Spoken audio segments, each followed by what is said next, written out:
आज दिंडोरी तालुक्यातील वरखडा सोसायटीच्या अंतर्गत नाशिक जिल्हा बँकेनं थकबाकीदार 13 शेतकऱ्यांचा निलाव ठेवलेला होता। परंतु जो बिराड मोर्चा आपला झाला आणि त्या बिराड मोर्चामध्ये सहकार मंत्री, पालकमंत्री आणि बँकेच्या प्रशासनाकडून आपल्याला जो शब्द मिळाला होता की इथून पुढल्या सगळ्या कारवायांना स्थगिती दिली जाईल, तो शब्द आज जिल्हा बँकेनं आणि सन्माननीय पालकमंत्री साहेबांनी पाळलेला आहे। आणि आज जो 13 शेतकऱ्यांचा निलाव होणार होता त्या निलाव प्रक्रियेला स्थगिती दिलेली आहे। जी नवीन OTS योजना येईल तोपर्यंत या शेतकऱ्यांची निलाव प्रक्रिया राबवली जाणार नाही। याबद्दल आम्ही प्रशासनाचे आणि जिल्हा बँकेचे तसंच पालकमंत्र्यांचे आभार मानतो। परंतु त्याचसोबत जी OTS ची योजना आहे या योजना लवकर लागू झाली पाहिजे। तसेच 1500 शेतकऱ्यांच्या जमिनी ज्या बँकेच्या नावावर झालेल्या आहेत त्या परत शेतकऱ्यांना मिळाल्या पाहिजे, याच्यासाठी आम्ही पाठपुरावा करणार आहे। दुसरी गोष्ट, काही शेतकऱ्यांना वाटतं की 0% व्याजानं व्याज आकारणी व्हायला पाहिजे, तो मुद्दा त्यांचा रास्त आहे। परंतु याच्यासाठी आपल्याला सेंट्रल गव्हर्नमेंटशी भांडावं लागणार आहे। नाबार्डला पण राईटअपला पैसे मिळाले पाहिजे, याच्यासाठी भांडावं लागणार आहे। आणि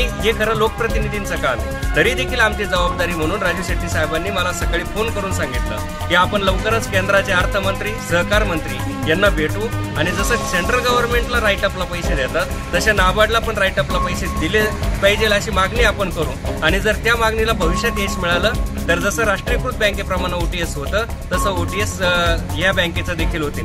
परंतु आज जे 13 शेतकऱ्यांच्या जमिनीचे लिलाव थांबले, हे सगळं शेतकरी एकजुटीचा परिणाम आहे, त्यांचा विजय आहे। आणि या सगळ्या कृती समितीनं गेले 2 महिने जे कष्ट घेतलेले आहे, या कृती समितीच्या कष्टाला खऱ्या अर्थानं पहिलं फळ आलं असं मला वाटतं।